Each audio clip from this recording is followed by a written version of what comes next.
quality, you need to understand what is the minimum orthogonal quality, what is the aspect ratio over here, everything.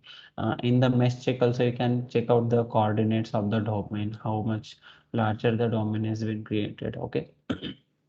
So all those things you can get the details over here. Okay. Then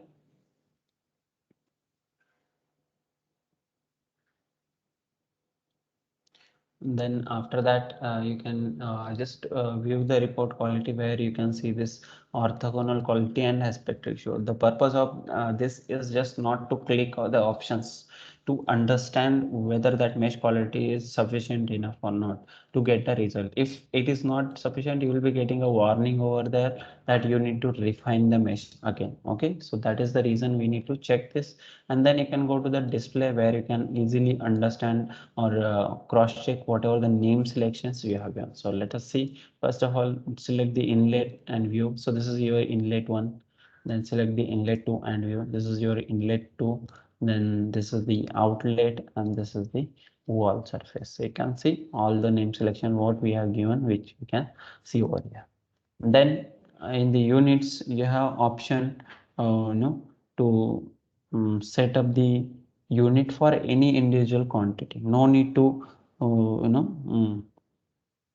no need to make it as a mm, you don't need to make it as like all SI or all British units, anything like that. For any individual quantity, you can change the unit. So let's say area, I don't want it in meter square, I want it in centimeter square, feet square, or inches square. So I can do that. Okay. Then depth is there, heat flux, all the different quantities are there. You can change the unit individually for that specific quantity. Okay. So those things are easy, can be done. So you just need to select it, and that's all, it will be changed. No need to say okay or anything. Okay, then close this. And then there are some solver settings. So based on the solver settings, it will ask the certain inputs. Okay, to be given. Okay, so these inputs will be very important over here um, to understand. Okay, so for that purpose, what you need to do is this solver settings need to be given very carefully. So in this first thing, you can see that is the type of the solver, whether it is a pressure based or density based. Okay, so in this case, when you have highly incompressible or mildly compressible flow, then you can go with the density pressure based solver. Or in case of um, uh, compressible compressible flows, then you can go with the density based solver. So when you have incompressible or mildly compressible, then you can go with the pressure based. So this is like another way of selecting the solver is, whenever your Mach number, okay, it is lesser than 4, then also we consider it as a pressure based, consider the pressure based solver. And in other cases, we consider it as a density based solver, like supersonic or hypersonic flows. Okay, again, both the solvers are much stable to get the results, for wide range of we can Mach numbers, but it is like a preferred condition, you can use that. Okay, uh, like you can, that can give you the better results. So that is the reason for incompressible flows, you can go with the density based, or sorry, for the compressible flows, you can go with the density based, or mildly compressible flows, you can go with the pressure based solver. Then velocity formulation, whether it is absolute or relative velocity formulation, depending on what kind of velocity you are going to give, accordingly you need to select the velocity formulation over there, either absolute or relative. Okay, so for our case, what we are solving, we are going with the pressure based solver with the absolute velocity. Okay, then time. So what are the problem we are solving, whether it is a depending on the time or not, that we need to understand over here. So if it is a steady state problem, then like what it means, also flow will be constant with respect to time. And when it is a transient problem, the flow will be varying with respect to time. Let's say, take an example of emptying of a bottle. So you have a water bottle, and you are just uh, you know um, uh, taking a cap off and just uh, turning in a downward direction. So due to the gravitational force, the water will start getting empty, right? But the that process is depending on the time. So that is where you need to solve the problem with the help of transient simulation. Okay. And the problem where the flow is not dependent on the time, that can be solved with the help of steady state. So in this case, we are going to solve with the steady state problem. Okay, so as we are not considering any transient simulation, again steady state problem can be solved very easily. Sometimes though even the problem is, or the flow is varying with respect to time, we make certain assumptions and we convert that into a steady state problem. Why? When a steady state problem can be solved much easier and faster way as compared to the transient. Again, it is completely depending on the application. Okay, it is not necessarily every time you should convert that transient to steady state, or unnecessarily you should convert any steady state problem to transient. It is not required. Depending on the case to case, you have to apply the settings. Then next one is the gravitational force. You need to enable the gravitational force along the the direction in which you have the gravity. So for this case, let's say gravity is in the negative y direction. So here you can give minus 9.81. Okay, that is the gravitational force you can apply over here. Then next one is the models. Here you can see the various models available over here. So in these models, now there are different physical models are available. Based on the problem, again you need to select the models. Okay, so what kind of problem we are dealing with, accordingly you need to select this. So in this case, if you see, first one is a multi-phase model. So whenever more than one fluid is involved in the simulation, like two or more fluids are involved in the simulation, then that comes under the multi-phase flow. Then energy, whenever you wanted to solve the energy equation, then you need to enable the energy equation. Okay, energy model. So most of the the shortcut over here for energy is, whenever you want to add a temperature parameter, you need to enable the energy equation over there. Okay. And then next is viscous SST K omega. So these are the various RANS model. What is RANS? Reynolds average Navier-Stokes equations. Okay, RANS models. So this various RANS models are available. Depending on the problem, you need to select the different RANS model. Okay, inside everything there will be certain details. So if I double click on this multi-phase, here by VOF model, mixture model, or Eulerian model, so these models are available. For energy equation, you just need to enable the energy equation. That's all. It will be turned on. Say okay to this. Okay, then likely we have different models available here. Now for this problem, we just need to enable the energy equation. Why? We are going to add the temperature parameter, and we need to um, give the RANS model, since there will be a mixing of two flows, so there will be turbulence, right? So we have to add the RANS model. Okay, so by default the model which is taken is SST K omega model. Okay, so which is a default model. So that also we need to understand. Now here, which models we should select. So depending on the problem, depending on the solution accuracy requirement, we need to select the different models. Okay, so if it is a simple laminar flow, you need to go with the laminar. If it is a no, transient flow, then in that case you need to go with the different models. Now here, which model should be selected? There is no thumb rule to select any specific model. Okay, so I'll explain first of all what are these models. So first one you can see is Palat-Almaz model, then K epsilon model, K omega model. So next to each model you can see it is written like one equation, two equation, 3, 4, 7, right? So with these models, number increasing in number of equation, or with going in downwards downside, you can see the solution accuracy will be increasing. So instead of Palat-Almaz, if I use the K-epsilon model, I'll get more accurate result. Instead of that, if I use the KL omega, transitional KL omega, transitional SST, then DES, LES model. So my solution accuracy will be increasing, but at the same time, this solution convergence becomes the difficult. So with the increasing accuracy, solution convergence is more difficult. And what then in that case, it is very difficult to get a converged solution. Again, you need a very good computational power to get a convergence in that case. Okay, so here what we can say is we can use the generally the reason due to the more time consumption, generally we consider only three models. First one is a K Spalaterminus model, second one is a K epsilon model, and third one is a K omega model. Okay, so these are the three preferred models that we use. Okay, so in these three models, unless until you are not doing any research, okay, for the general applications you can use. If you're highly recommended to go with a very good accuracy, then definitely you need to go with the highly accuracy turbulence models, any of this, right?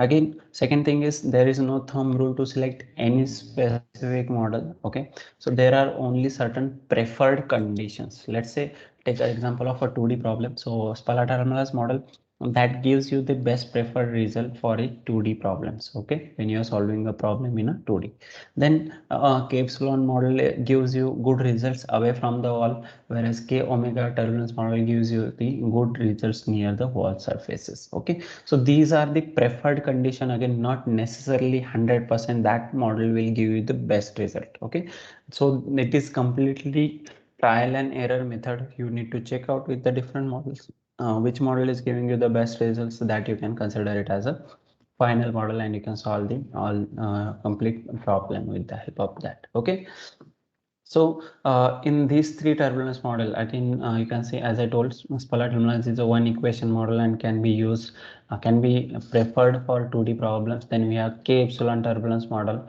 Now in K epsilon, there are three types. One is a standard K epsilon, then RNG K epsilon, then releasable K epsilon. In this, standard K epsilon is the best preferred pair. Okay, then next one is a K omega turbulence model. Here we have standard Gecko, BSL, and SST K omega model. Here SST K omega is a best preferred pair. Okay, so these are the best preferred pairs to use. Okay, for this problem we are going to use the K epsilon turbulence model with enhanced wall treatment, so it will even give you the good results near the wall surface. Say okay and add that model. You can see name is changed to standard K epsilon enhanced wall function. Okay, apart from that there is no radiation, so we don't need to add no heat exchanger, no species. It's like a reactions and all. For that purpose you can use the species transport model. Then discrete phases, when it will be there, you need to add discrete phase model. For solidification and melting in the manufacturing processes, there you can use this model. Then we have acoustics. For the acoustics problems you can use, if there is some structures involved over there and you need to solve for some structural linear elasticity and non-linear elasticity behavior, then you have to add this model. Then we have the wall fill model. You can enable the Eulerian wall fill model.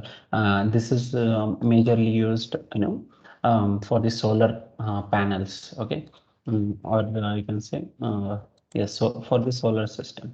Then and next one is the uh, potential or lithium ion battery. Now these are our battery models. So these are the, we can say, one of the highly used models, or highly used models that is required for the battery thermal management system. So this is in the AV section, this is one of the important topic where you need to do the battery thermal management, right? So in that case, this model can help you to get the simulation, to get the temperature distribution throughout the battery pack. So for that purpose, this battery models are useful. So we are not going to use it.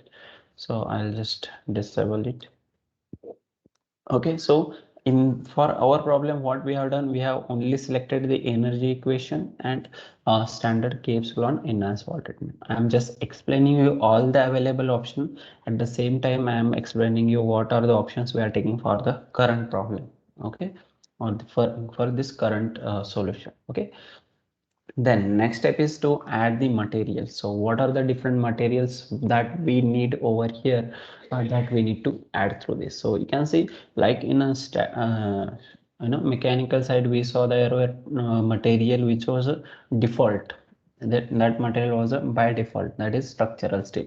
Similarly, in fluent also you have two materials which are default. One is the air, which is a fluid material, and another one is the aluminum, which is a solid material. So which are the default material. Apart from this, if you want to add any new material, you just need to click on this create edit. In this create edit, you need to go to this fluent database, and here you can see there are 565 fluid materials are available. So scroll down, we need water liquid, select the water liquid material. Again, here we cannot edit the material properties, okay? If you try to change it, you cannot change it, okay? Because again, we are accessing the Ansys library.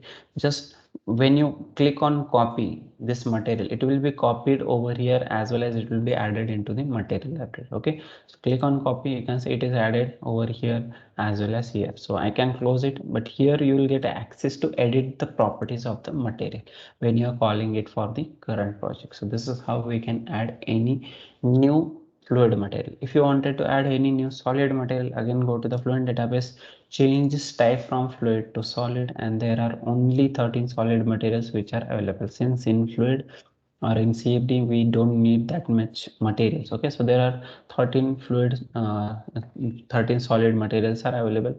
Whichever you need, just select it. Let's say I want to take a copper material, click on copy, it will be added over here as well as here. So here we can edit its properties. Just close this, and here you can change its properties as required. Now there are some Granta materials. So Ansys has one product that is called as Granta MI. So from there some materials are taken over. So Granta is a material library in the Ansys that with the help of that you can get access to more than 3000 materials, right? So those materials can be taken from here. Okay, so here also there are various solid materials are available. So you can select different materials from this as well with their properties and everything. Okay, so this is data taken from the Granta site. Okay, so these materials also can be used as if required. Okay, so this is about the materials which are available in the library. What if I wanted to create a material which is not available? Right, then go to create edit, change this name. Let's have select the air, change its name to any fluid. Okay, I'll just name it as fluid, and you can change its property. Let's say it is 1.02 and it is 1000 something, 0.02 something. You can give the properties, and not something, it should be given as per the the data, or as per the uh, material properties that you have. Since I'm just showing you, so I'm just assuming some properties. Once you add all the properties, click on change create, and it is asking change or create mixture and overwrite with air. Say no, it will, then it will add a new. If you'll say yes, then it will replace with the air. Okay, so that thing we don't want. So this is how we can create any new material. Similarly for the solid also, you need to select any existing solid, click on edit, then change the name, change the chemical formula, and change the material properties, so you can create new material. Okay, so very easily you can create a new material. Now we have just created the material, like how we are creating in engineering data in the mechanical side, right? So we need to assign it to this domain. So go to the cell zone condition, and here you can see this is the fluid domain that we have for then go select this material, that fluid domain, and click on edit it. Okay, when you edit it, then here you can see the name of the zone is fluid. Change the material. So for this problem we are taking as a water liquid, so change it to water liquid. Then click on apply and close it. Okay, so this is how we can add the material. Along with that, edit, again go to edit.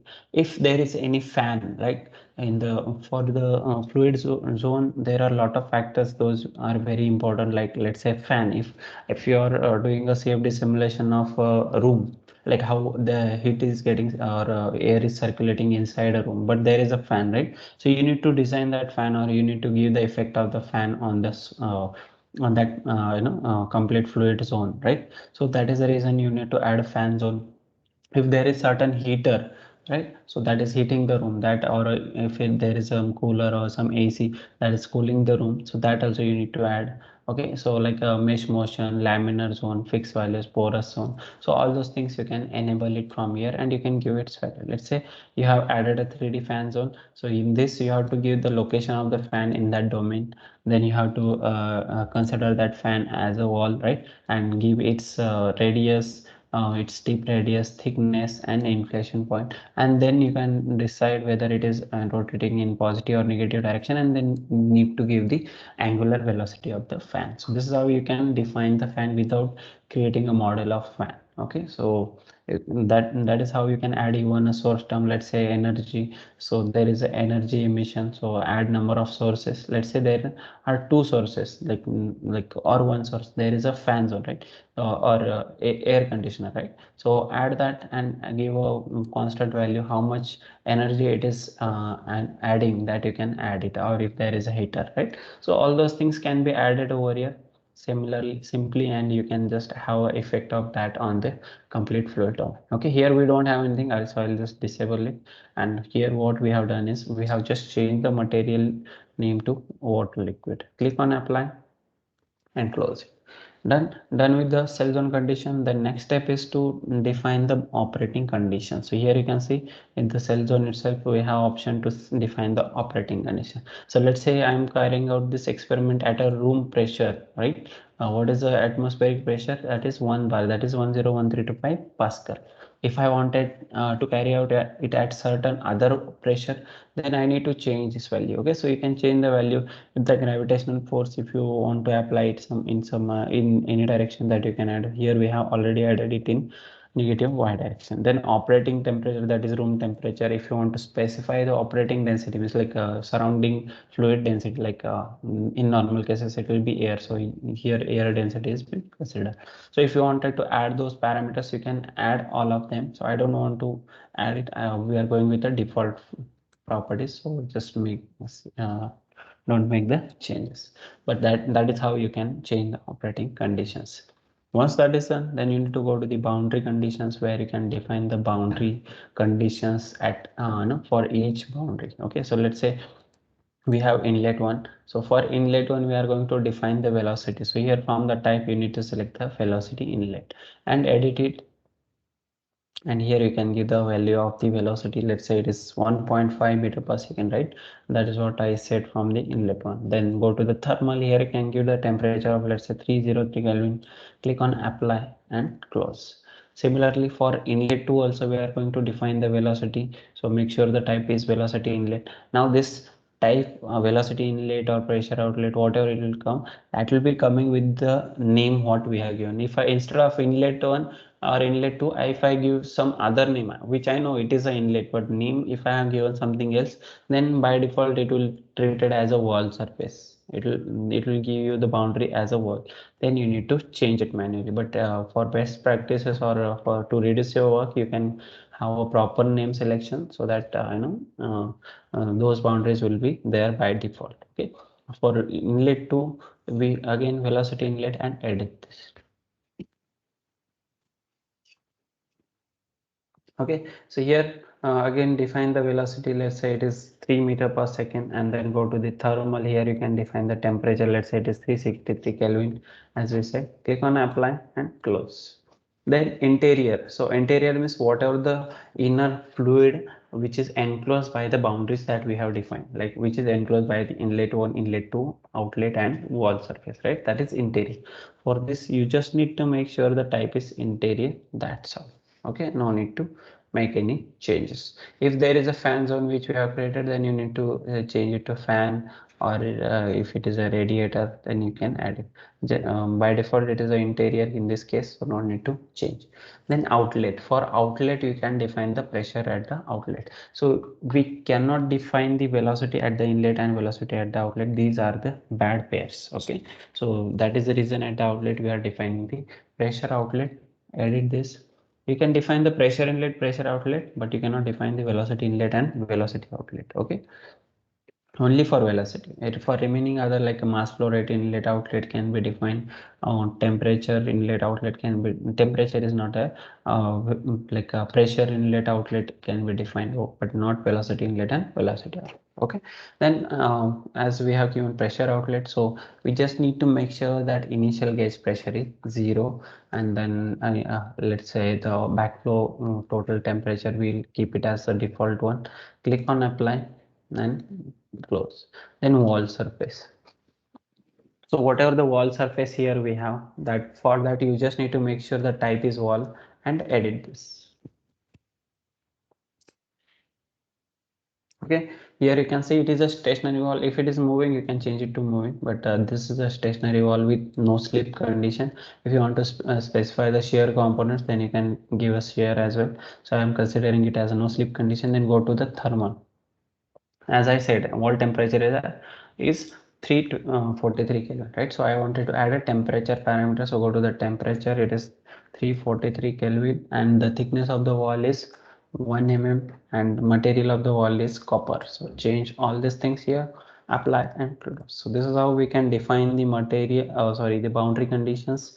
Done. Then go to the reference values. Here generally we say compute from that specific inlet, whichever is inlet, but in this case there are two inlets, so no need to check, select anything.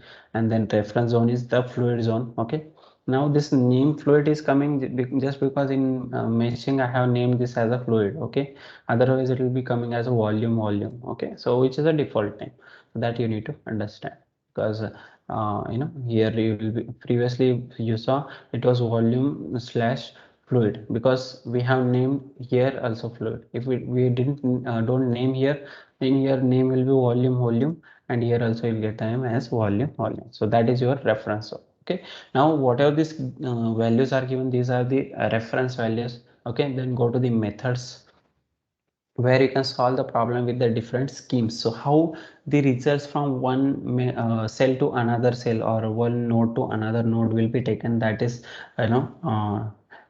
defined with the help of this solution method. So here we have the different solution methods: simple, like piezo, coupled. Okay, so in this generally we use simple or coupled scheme. Okay, in this the major difference in the simple and coupled is, simple scheme, if we are solving a problem and we are getting a convergence after 1,000 iteration, then the same problem if we are solving with a coupled scheme, within 200-300 iteration will be getting the convergence. So what it means, in the coupled you have the faster convergence. So let us go with the coupled scheme with the default setting, and then in the controls you can get a controls over the relaxation factors.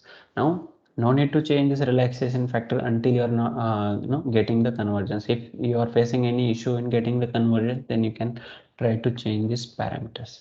Next one is a report definition, where you can add certain report definition that you wanted to track during the simulation. Okay, those will not be your final result, but you can monitor those results. Let's say I wanted to monitor a velocity at the outlet. So whenever my velocity results at the outlet will start getting constant, then I can say we are good to stop the solution, and that could be the converge, because there won't be a further change in the velocity at the outlet. That is required when you are not reaching to convergence. Then you, by doing this observations, you can stop the solution. Okay, that is this, that also considered as a convergence. Okay, so here you can go to the new, let's say I want to add a surface report, area weighted average, and where I wanted to find out the result on the outlet. What result I need? Let's say velocity. Okay, at the outlet, enable report file, report plot. You can see this report files and report plot, there is nothing, right? So you can add it into the report by adding enabling this. Okay, and when you will say print to console, it will be printed, it will print these values here as well. Okay, then rename this as like a velocity monitor. Okay, so and rename this, say okay, it will add that velocity monitor at the outlet. Similarly, you can add for temperature also. So change it to temperature outlet report file, report plot, print to console, temperature monitor. Okay, say okay. When you are adding it, you can see it will be added into the reports and report plot files and plot also. say okay, you can see it will be added. Okay, so like this you can add the different data. So this can be tracked during the simulation. Once this is done, then you can go to the next step, that is the monitors.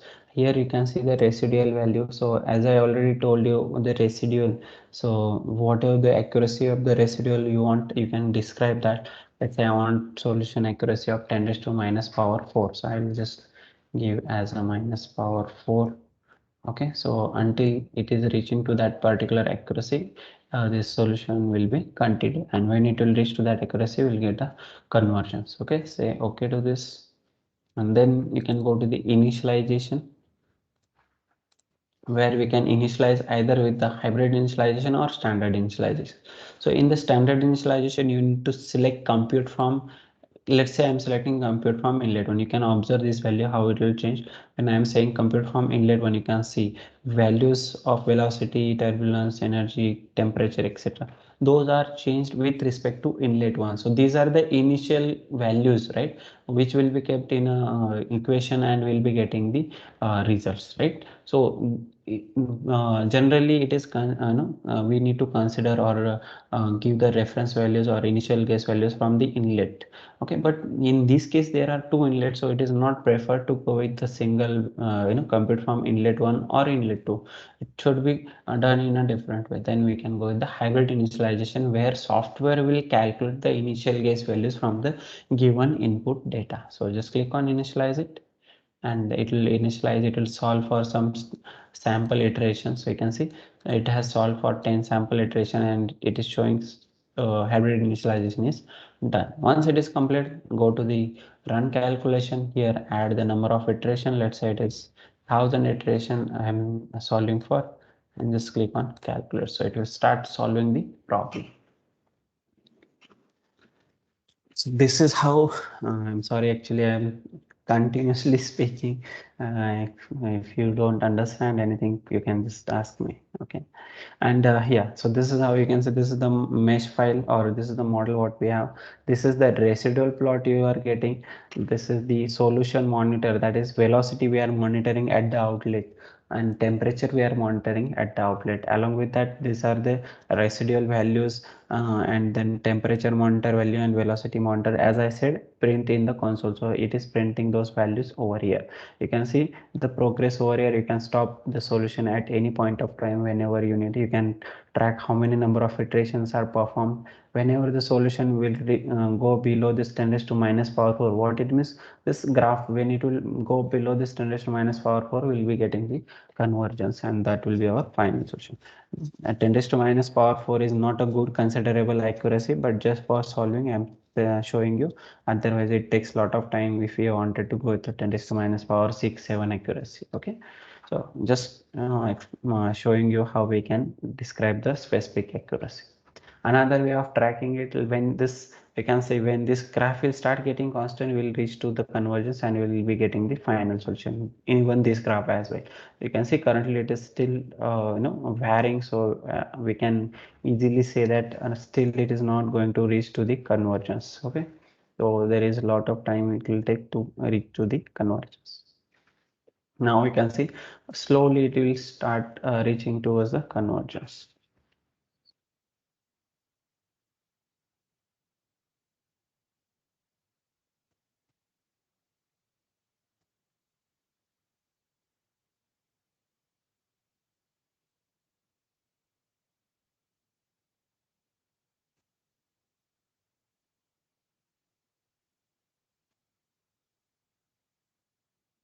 Okay, so it is reaching to the convergence. Now you can see this graphs are started getting constant, and even the residual is about to reach to the convergence. So you can see now this temperature graph is also almost constant, and not, I cannot say 100%, because still there will be scope to go to accuracy of 10 raised to minus power 7 8 something, right? But when we are considering 10 raised to minus power 4 accuracy, it is almost reaching towards the convergence, and we'll be getting the solution.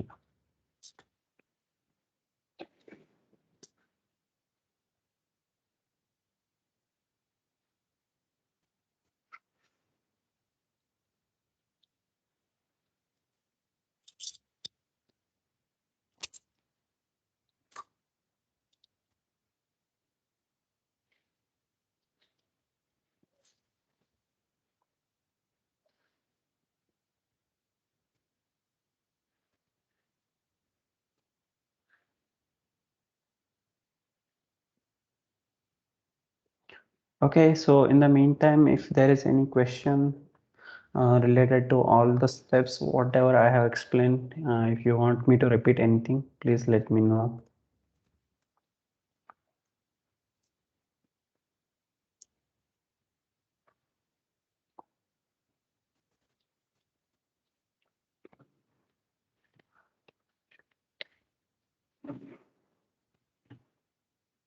I consider this either you understood 100% or nothing. Please ask questions if you have any. I have checked Kailash. Sorry, sir.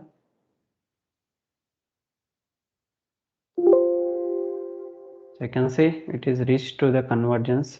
You can see solution calculation completed, and here you can see solution is converged at 126th iteration. If you see the residual, all residual values will be reaching below 10 raised to minus power 4, and you can see the velocity plot at the outlet. It is almost constant, means whatever the velocity we were getting at the outlet, it is constant, and the temperature also at the outlet is constant. So that consider that it was reaching to the convergence, and we got the solution. Okay, once this is done, now we do need to do the post processing where we can analyze the result. So there are two ways to analyze the result. First one is in the here you can see in the results part you can add the contours, vectors, path line. You can check out the solution report, flux results.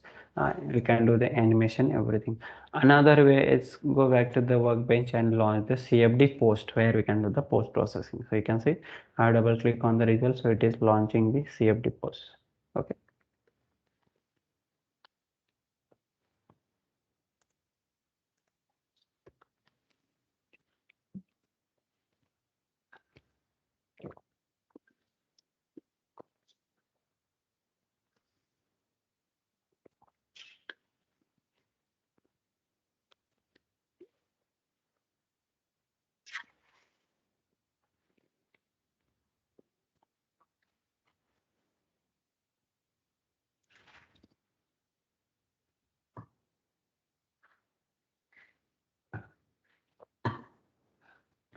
Okay, so now CFD post is open. Now here you can see the model. It is actually hidden because we are going to see the results inside the fluid domain, not on the surface, right? So I'll hide it again.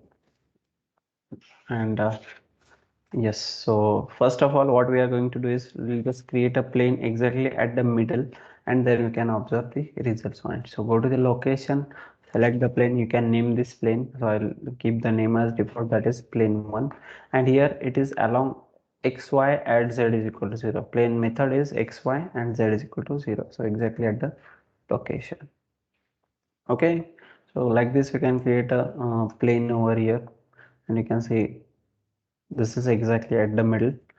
And now on this we can observe the various results. So first thing is the vector plot. Click on vector 1, location will be plane 1, and here you can see the velocity vector. Click on apply. So you'll be able to see the vector plot over here, how velocity is varying at different locations. So you can see this is inlet 1, from where we have velocity of 1.5, which is somewhere here, right? And from here we have velocity of 3 meter per second, which is somewhere here. And highest velocity it is reaching, that is 5.674. Okay, so it is in per second, so that is why it's showing e raised to plus 3. Okay, so consider this as a meter per second. Okay, so 5 point, or if you want to, you can just change the units as well here in the options. Units, change it to SI. Okay, so you can see in meter per second. Now it is there. Okay, so it is um now it is in, I can say it is maximum velocity, which is reaching after mixing, that is 5.674 meter per second. Just 1 second.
Sorry.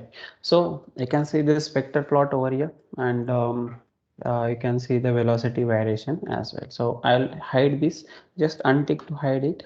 When you are untick it, it is just hidden. Okay, it doesn't mean it is deleted. You can call it at any time. Okay, so done. Then we'll go for the contours. Okay, so click on this option is for contour. I can name this contour, let's say it is contour 1, and location give it as a plain one, and let's say I wanted to see the pressure contour. Variable is pressure, which is default. So you can see this is how pressure is varying inside this T section pipe. Okay,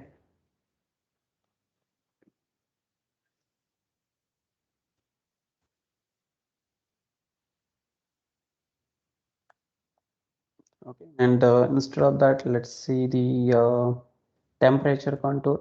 So you can see the temperature. So from inlet 1 temperature is 303 Kelvin, from inlet 2 temperature is 363 Kelvin, and then you can see how the heat transfer is taking place. Now one thing you observe that we have given a wall temperature of how much? 343 Kelvin, right? So if you zoom it over here, you can see there will be heat transfer taking place from wall towards the water, right? At the inlet one, or in the inlet one side. Whereas if you see it from at the inlet two side, it is heat transfer is taking place from water to the outer surface. Okay, so towards the pipe, that is because of the higher temperature of the water liquid, right? And then you can see this is how after mixing heat transfer is taking place, or after mixing you can see the temperature is changing. Okay, so this is how we are getting the temperature contour. I will hide this. You can add another contour for the velocity. Again, go to the contour, you can name this. I will select the location as plain one and change the variable to velocity. Again, click on apply, so it will show you the velocity contour over here. Done.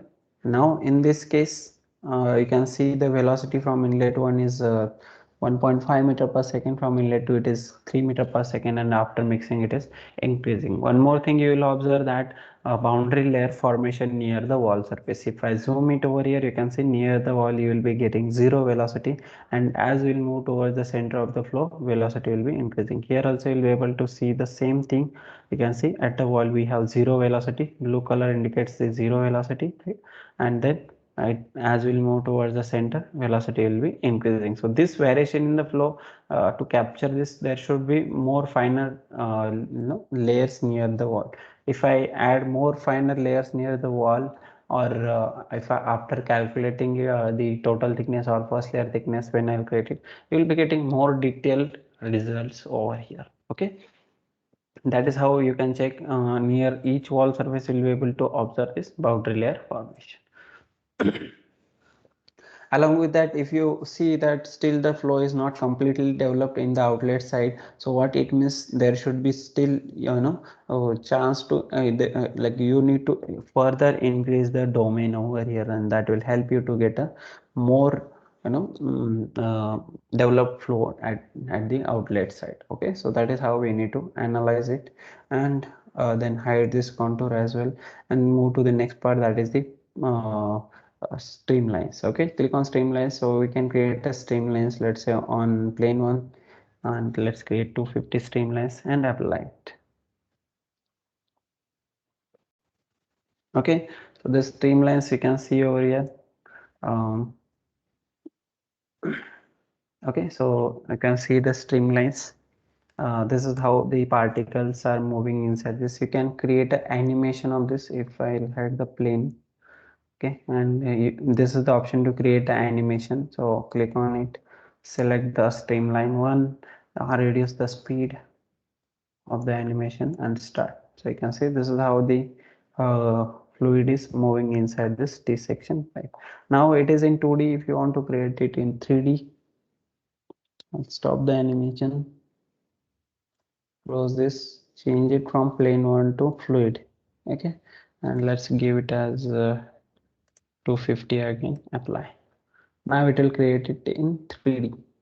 Okay, so you can see now it is completely 3D. Again, go to the animation, select this, and you can see the animation over here. This is how the fluid is moving over here. Okay, can see how the fluid is or particles are moving. You can stop this. You can save this animation. For that you need to stop, exit the infinite loop. So just untick this. Okay, and then you can click on save movie. You can say select the location where you wanted to save. Let's say I'm saving it on desktop with this name, and in what file format you want. Let's say I want it in MP4 format. Save it. And if I don't want the ball or the spherical shape of the particles, so let's say I wanted something different. Go to the options. Here you can symbol is ball. Change it to, let's say, 3D fish, and click on OK. Okay, then click on animation. So it will create an animation, as well as it will save this file on the desktop in the MP4 file format. Okay, so this is how we can do the simulation.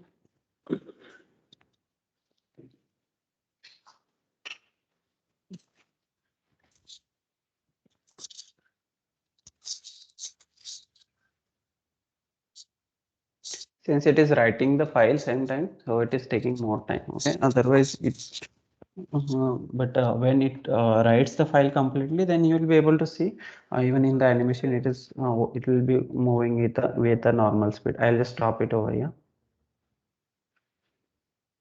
and close it. You can just check out the file uh, here as like this. Okay, so this is how we can create an animation of this. And once this is done, I'll hide the streamlines and I'll show the um, plane again. Now this is about the visual results. I wanted to get certain plots, so for that I need to create a lines where I need a plot. So go to the location, then line. You can say the line 1. So line 1 I can create it by giving certain coordinates. So let's say I'll give coordinates of first will be the x, right? So x is 0, it is also 0, and then y we can give it as mm, that was 30, right? 15. It is actually in meters. I'll just change the length unit. Let's make it as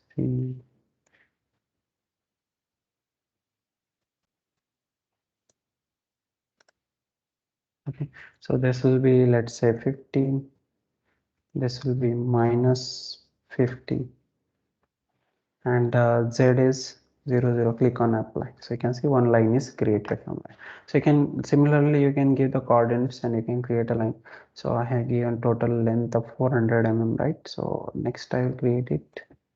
Again take a line. So this is line 2, and you can give x distance like 100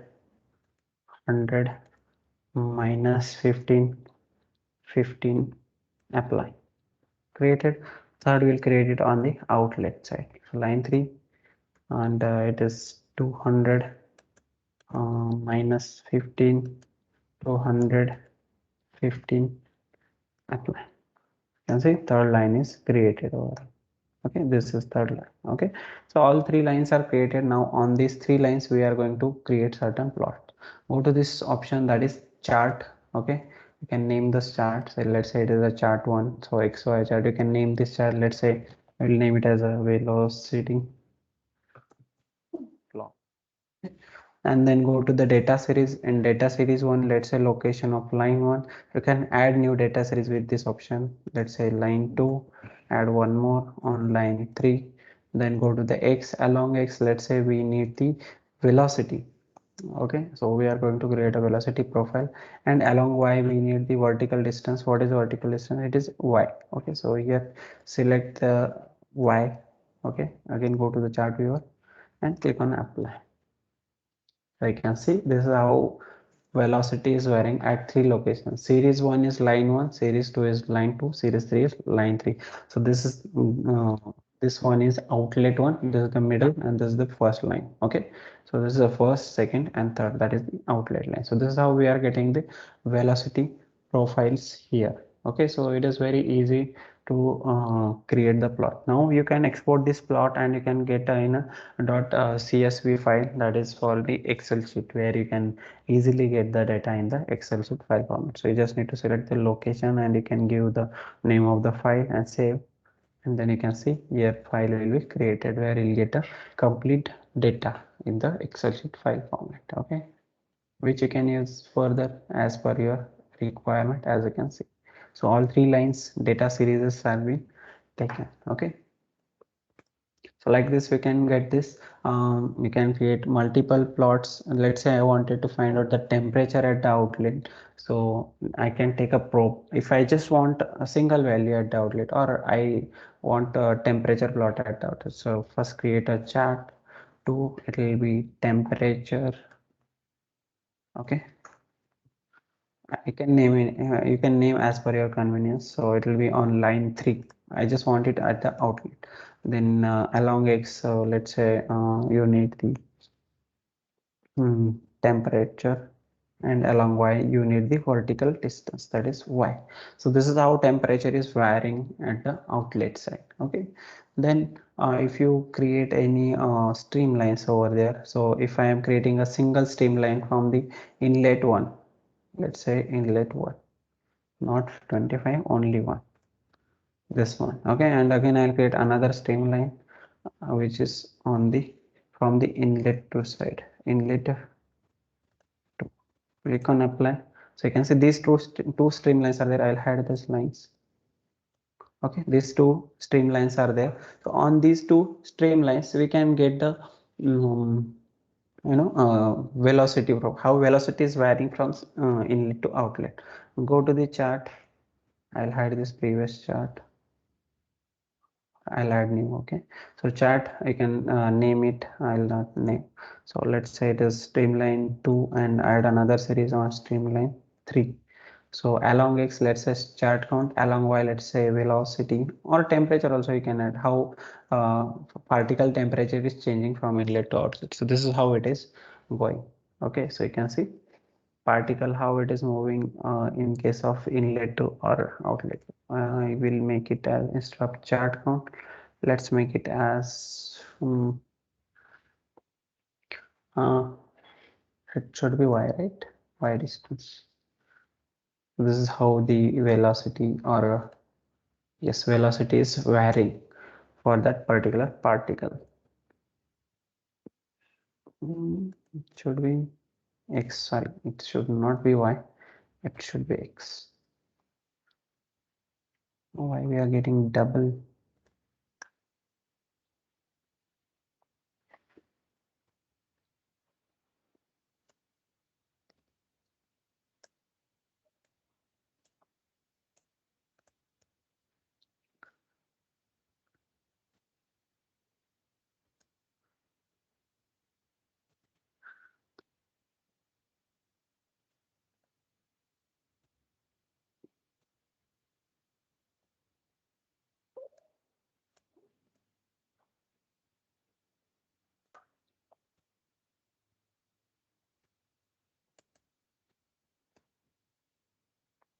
Okay, so this way we can create a chart. It is okay, maybe it is varying a lot, so we are getting that kind of result.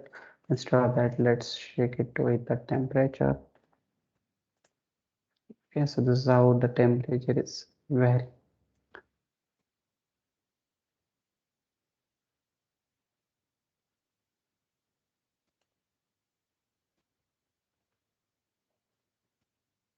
Okay, so this is how from inlet one the temperature is varying. So this is how we can get a different data. Again, here we can create a report. You need to go to this report viewer and you can get the complete report. If you want to take a add the images same way what we have done in the mechanical side. Let's say you want to add this image, right? So what you need to do is I'll just add the streamlines. Again, go to this image, okay, figure, add this figure, and again now second figure you wanted to add for this. Again go to the figure, add this figure. So you can see in the report viewer, again refresh it, it will add that as a into your results. So you can just Again publish this. Here you can save it in either HTML text file format, and then you can use it for the report. Same way in the Fluent also you have the simulation report. Here you can go to the simulation report outline, and you can save this report as well, okay, in the PDF file format or HTML file format. Click on generate report, it will generate the report. So that's all. Actually it took longer to explain this, but yeah, still I tried my best. So is there any question in this? So this is how we can solve a complete problem from start to end in the Fluent, in the CFD. It is little interesting, but at the same time we can say it is little boring as well. So many new steps or new concepts are involved, and so many steps are there. So yes, you need to learn that, and then you can easily do this. Yes, any question? So we left with two more points or two more problems that we are going to solve it now.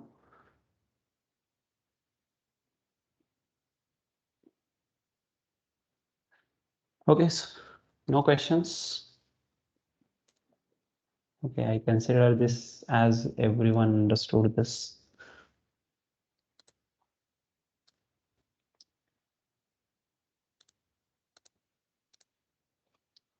You can say it is generating this report.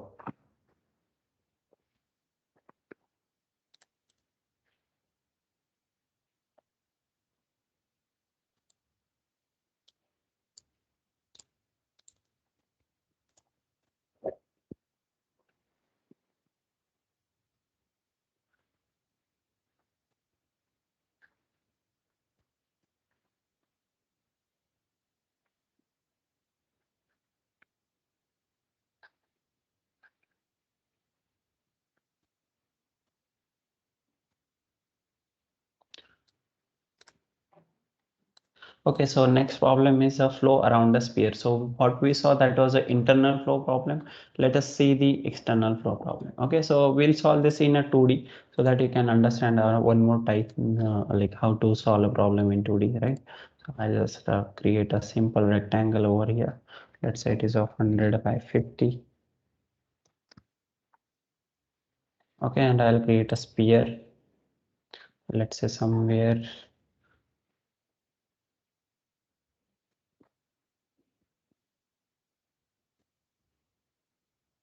okay, here. It will be of 10 mm. Is enough. Okay, and I'll turn to 3D, and now we are going to do the external flow simulation. So we don't need the sphere, we just need a fluid domain around the sphere. That's all. So this we'll consider as a sphere, and this is the complete fluid domain around the sphere, right? Flow will not go through the sphere, right? It will go around the sphere. So this area has to be kept as a empty space. Okay, so go back to the workbench and launch the mesh. So double click over here. Yes, so this report is generated. You can say this way it will create a report, and you can export this report in a PDF or HTML file format. Okay, I'll just close this.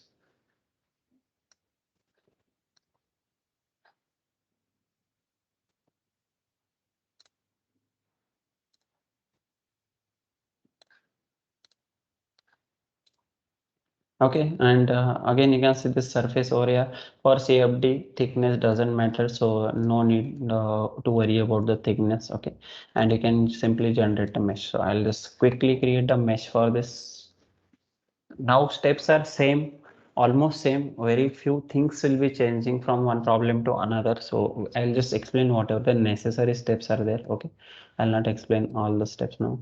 So you can see mesh is created. I wanted to add the inflation layer, so insert inflation, where it will be required. In this case now it will be required around the sphere, right? So select the boundary as this, enter and give the number of layers, let's say 3, and generate the mesh.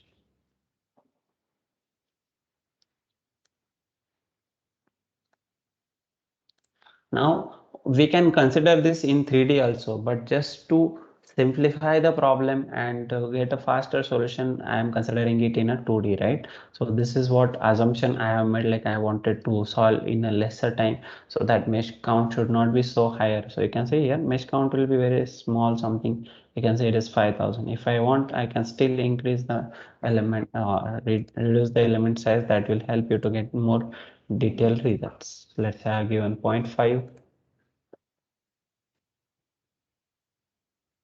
One thing you might have observed, initially itself I won't give too smaller sizing. Okay, so don't try to give too smaller sizing. You might be thinking, why is giving that much size? I don't know what size will be the best preferred for that, right? So it's a trial and error again, so you need to try with a larger size. Then if it is not working, then reduce it, then you can, will be getting a proper mesh. You can see this is how we can get a mesh over here. You can see the inflation layer over here. Now we need to give the name selection, right? So go to the selection mode, select the edges. So this will be the inlet. Select the edge, press N for the shortcut key, right? For the name selection, this is inlet. Then this will be the outlet. This will be the sphere. This will be the wall surfaces or something else.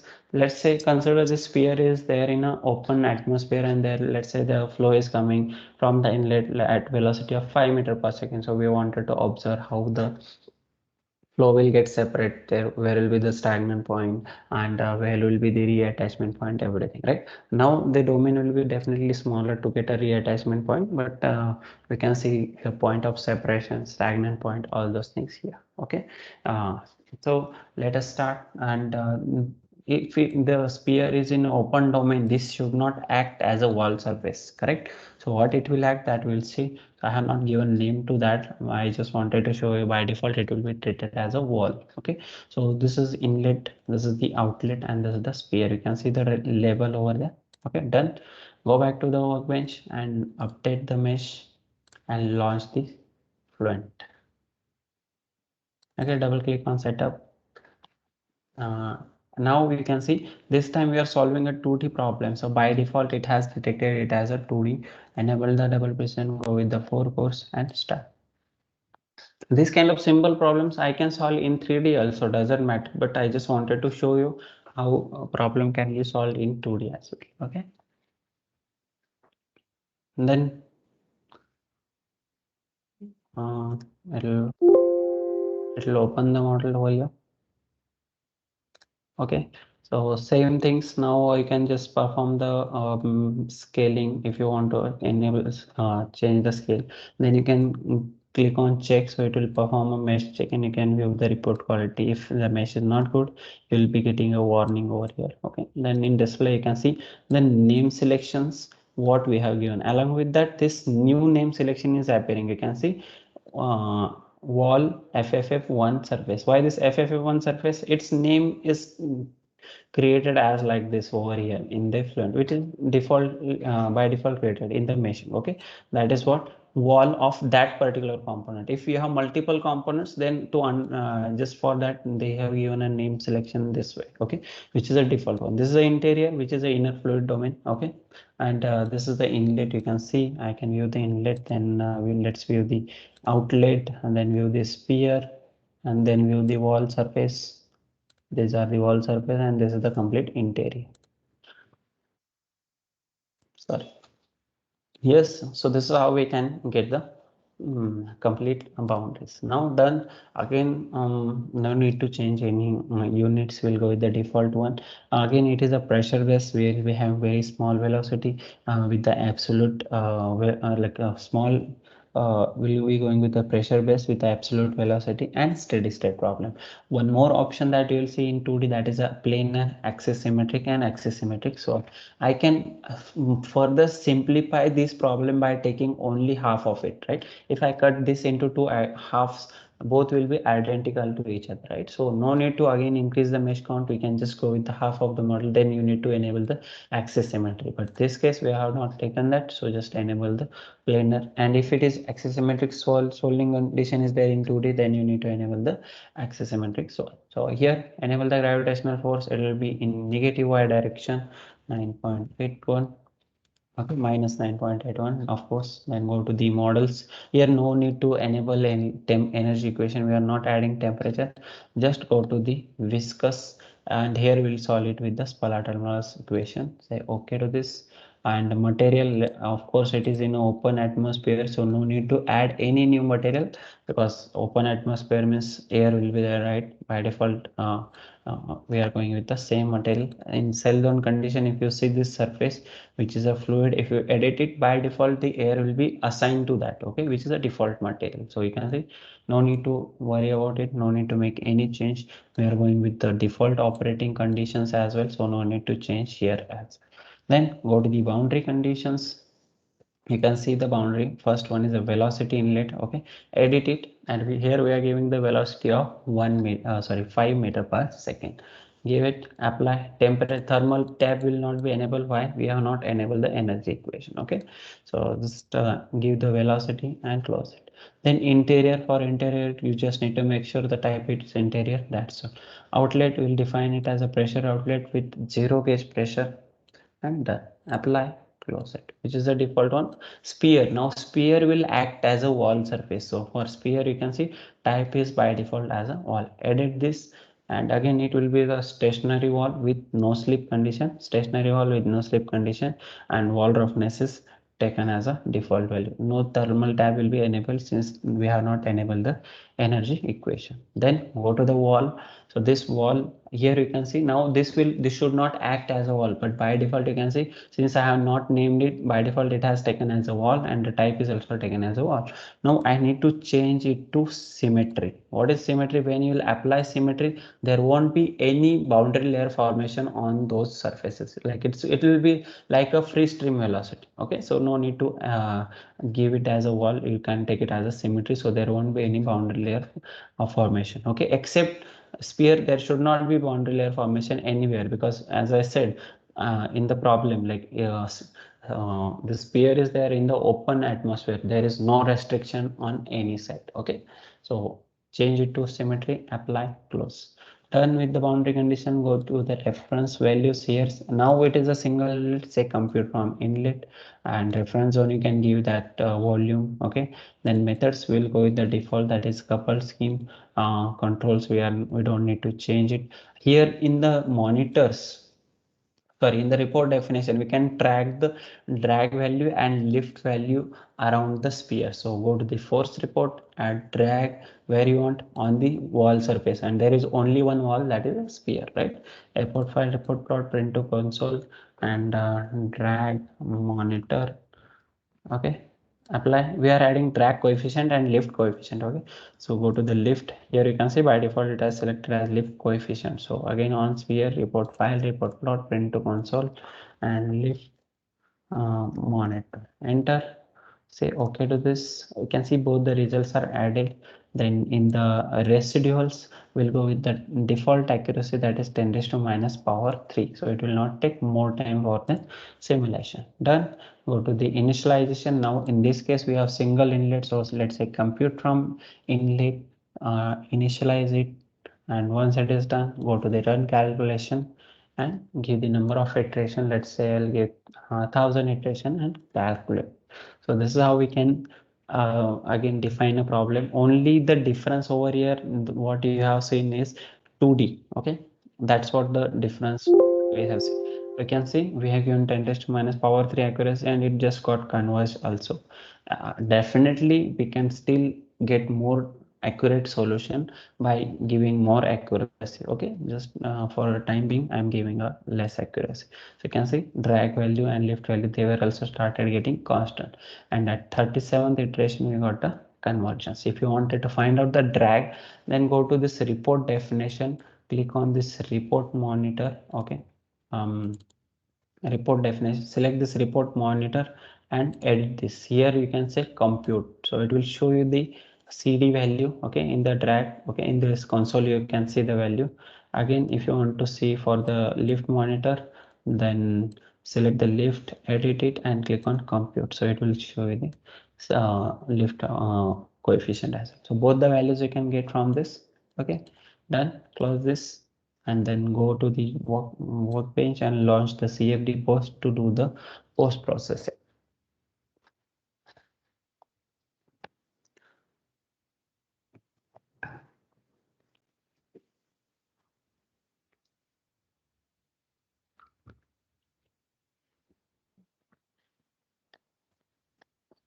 Okay. Now we are in a saved post. No need to create any new plane. This symmetry plane, which is a plane of this model, that can be considered as a plane where we can see the results. First one, we'll see the vector plot on the symmetry one and apply.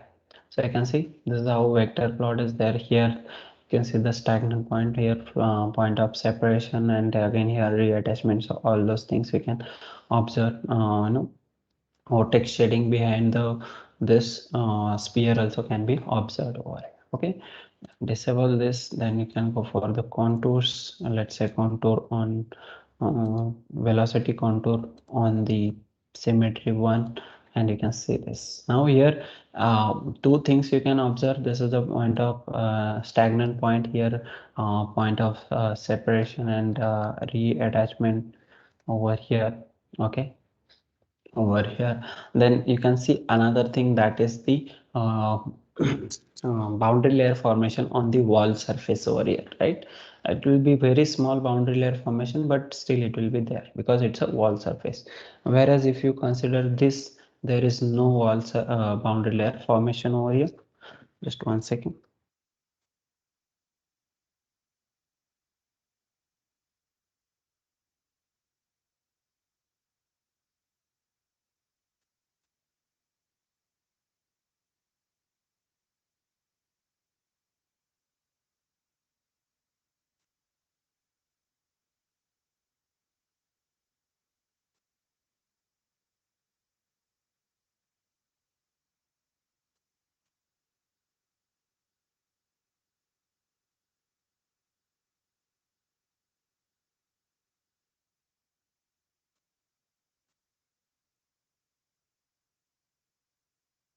Sorry. So yes, so this way we can get the results over here, and we can see the other this is the contour. We can see the streamlines also here.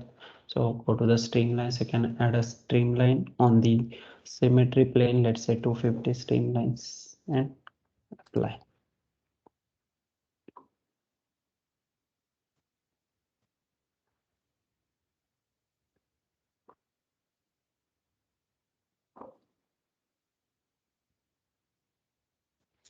Okay, so this is how we can create the streamlines. You can see the vortex shading behind the sphere. So we can go to the animation, you can animate this flow. Okay, and you can see the vortex shading over here. Okay, this is how we can get the results. If you want, you can get the multiple plots same way what we have done. Like you can create a line. I'll just show you for one, and I'll just hide the streamline. Can enable the symmetry plane and take a line. Okay, line one, take the point. You can give the coordinates. I'm just now doing a window selection randomly. Okay.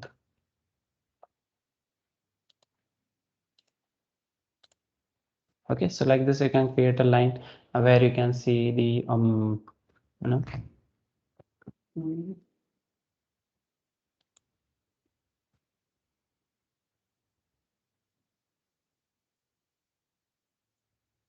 okay, so you can create a contour, sorry, plots on this. You can name, let's say I wanted to find out the pressure difference on line one, right? So I can add along x, let's say the pressure, mm, and along y you can add the vertical distance, that is y only, right? Click on apply, and you can get a chart how the pressure is varying. So this can be a comparative data when you are adding multiple lines over here. Let's say line 2, we are adding somewhere here, and you can have at multiple lines, because if you do this kind of simulation, you will be giving the uh, mm, you will get a in wind tunnel when you are doing external aerodynamics analysis or experiment you are performing. You can get I use the pressure probes to get the pressure data behind the model, right? So that kind of results that you can get it. This can be used even for the publications as well, right? So those things are easily possible here. So I'll add one more data series here. Series 2 will be on, and click on apply, and you can see the comparative data over here. right?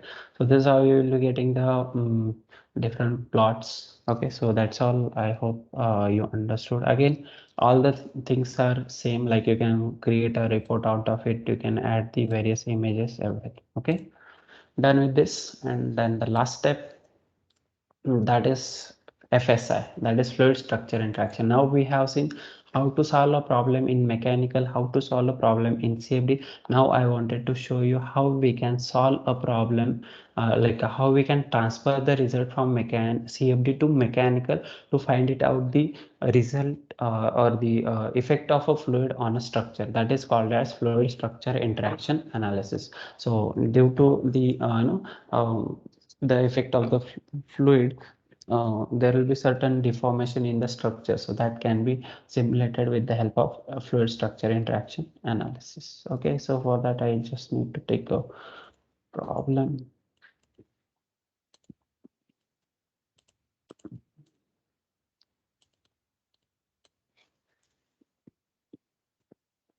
Okay, I'll just open this problem.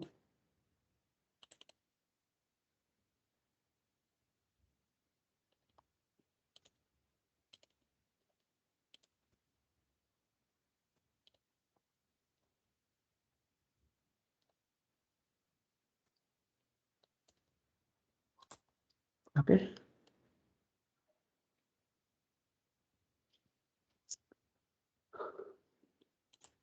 so whatever the CFD problem we solve, the same way this problem is already solved over here. I'll just explain you in short.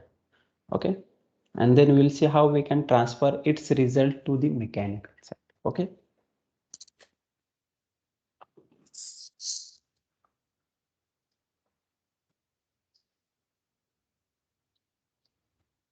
Okay, so you can see this is a flow probe. Okay, I'll explain the problem first. Mm,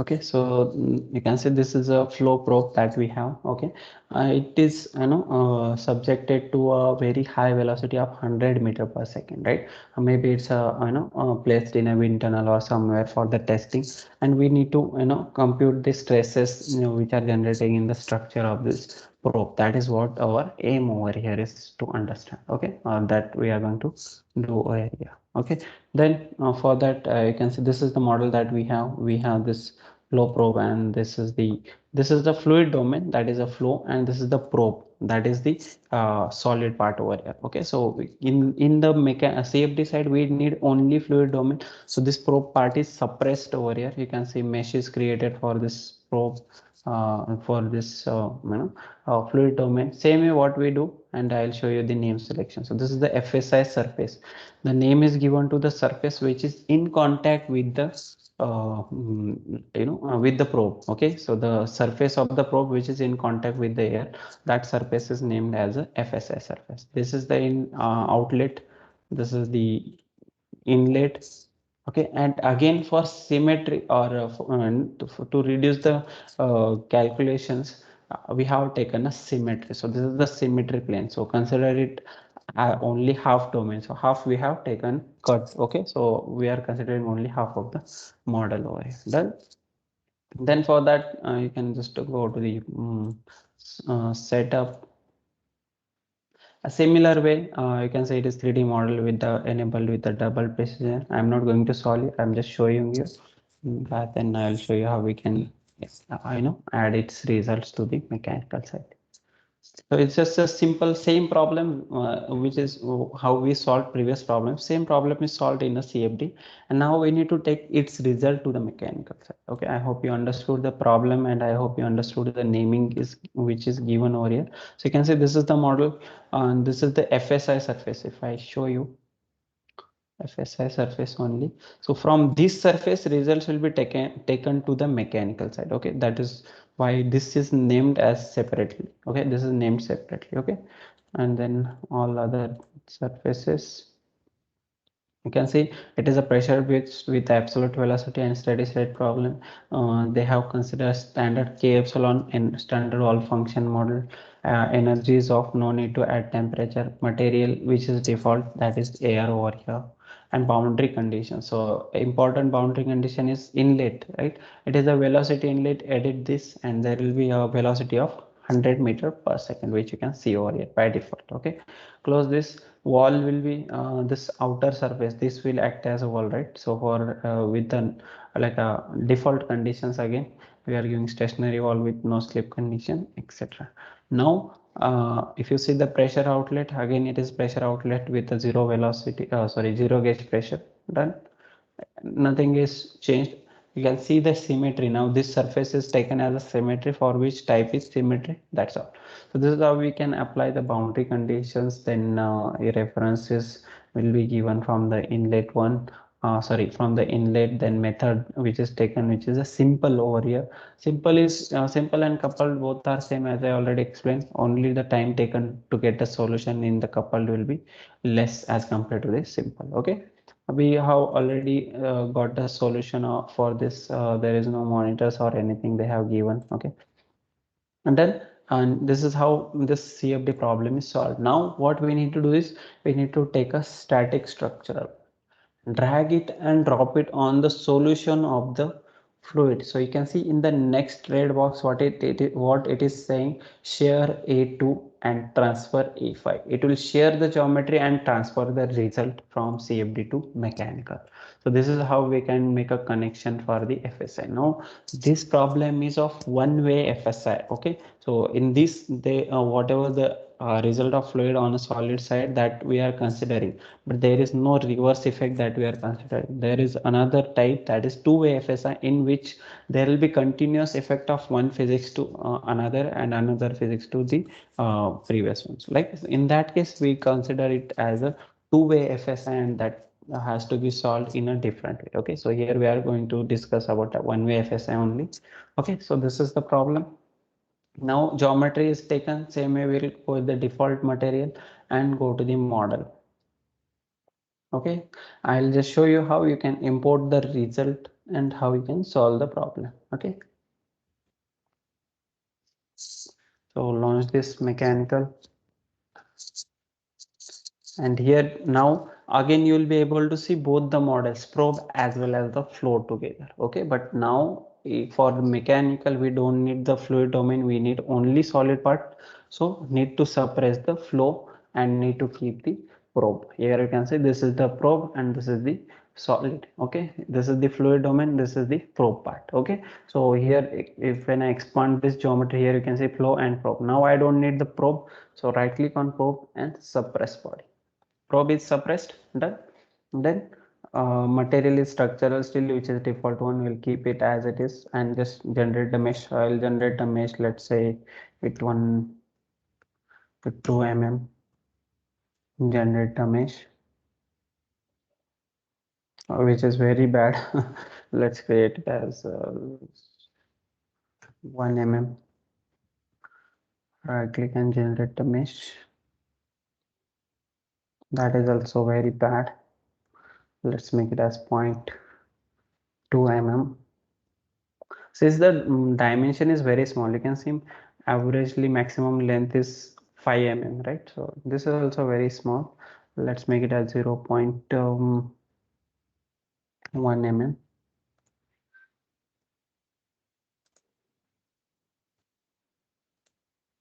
Here let's see how much sizing is going. 0.5 mm. Okay,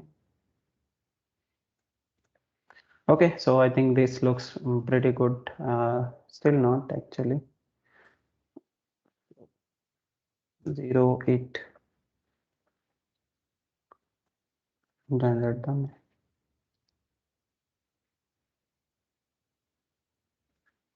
Okay, now it looks pretty better, right?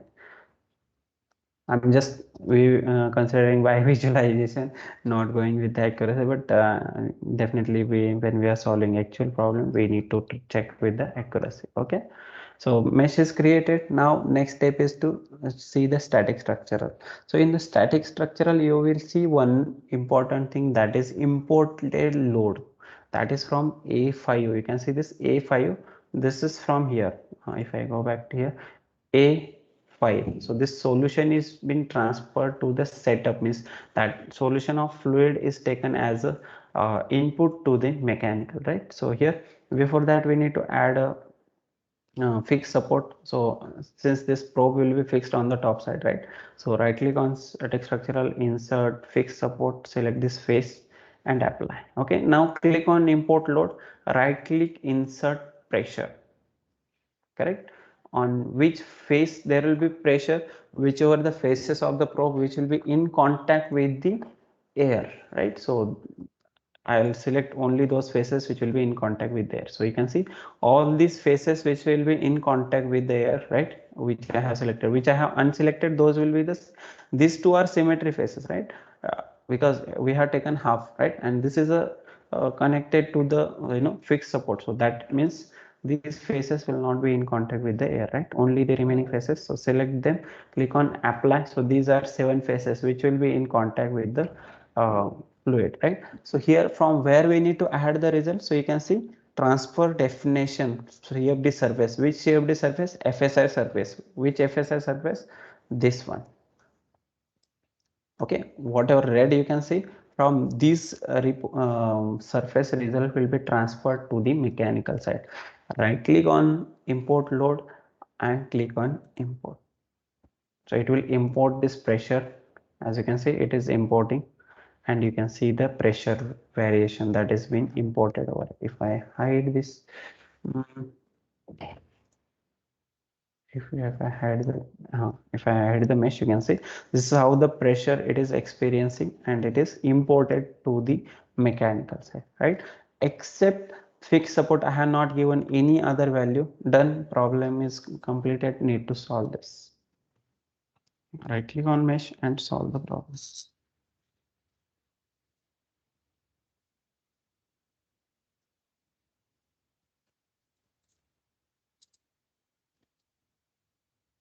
Okay, solved. Then just right click on solution, insert deformation.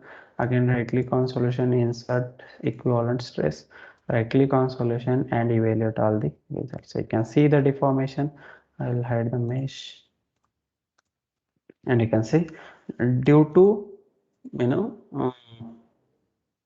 what you can say, just due to the no, fluid velocity, this is experiencing the deformation of let's say 0.0001, which is very small, we can say, but there is a stress which is generating of 5.12 MPa. Okay, so this is how we can get a result from the mechanical sorry, from CFD to mechanical, and we can find out the result of that fluid on the structure side. Okay, so I hope you understood this. You can get the values of stresses as well as deformation over here. Definitely you can animate this as well. Okay, and that's all. Okay, so that's all from my side. Sorry for being little faster at the end. We supposed to manage it in the given time, so it was little faster. Uh, uh, if any questions are there, I will be happy to answer.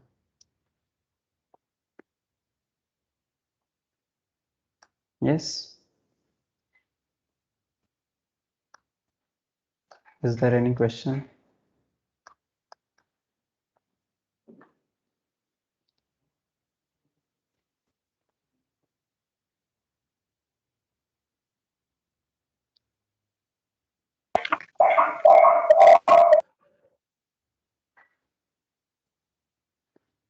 Okay, then I consider that there is no further doubt. Anything else? Mm, yes, Kailas, yeah, there are no doubts actually. Yeah. Okay, then I think I consider that everyone understood it very well, and there are no doubts. So let's um, wind up the session. I am just sharing a feedback form link, sir. I request everyone to just provide your valuable feedback over there. and that will be really helpful. Yeah, sure, Kailash. And what about the recordings of the sessions? When we'll be able to have that? So, just no, give me some time. I will share the recordings with you. Okay, to over the mail. Okay, okay, sure. Yeah, you So, can see in the chat box there is a form. Google form is there. So I'll request everyone to please fill the form. I know everyone is not joined through the Teams, but if you anyone can just circulate it through the any social media or something or through mail to them, it will be helpful for yeah, us to understand. Okay. yeah. So Kailash, the if you could yes. put this form into my mail, so then I'll be able to share it with the students as well as the faculty members. So, Sure. yeah, Just in some time, what I'll do, I'll share the recording as well as this both together. Okay. yeah,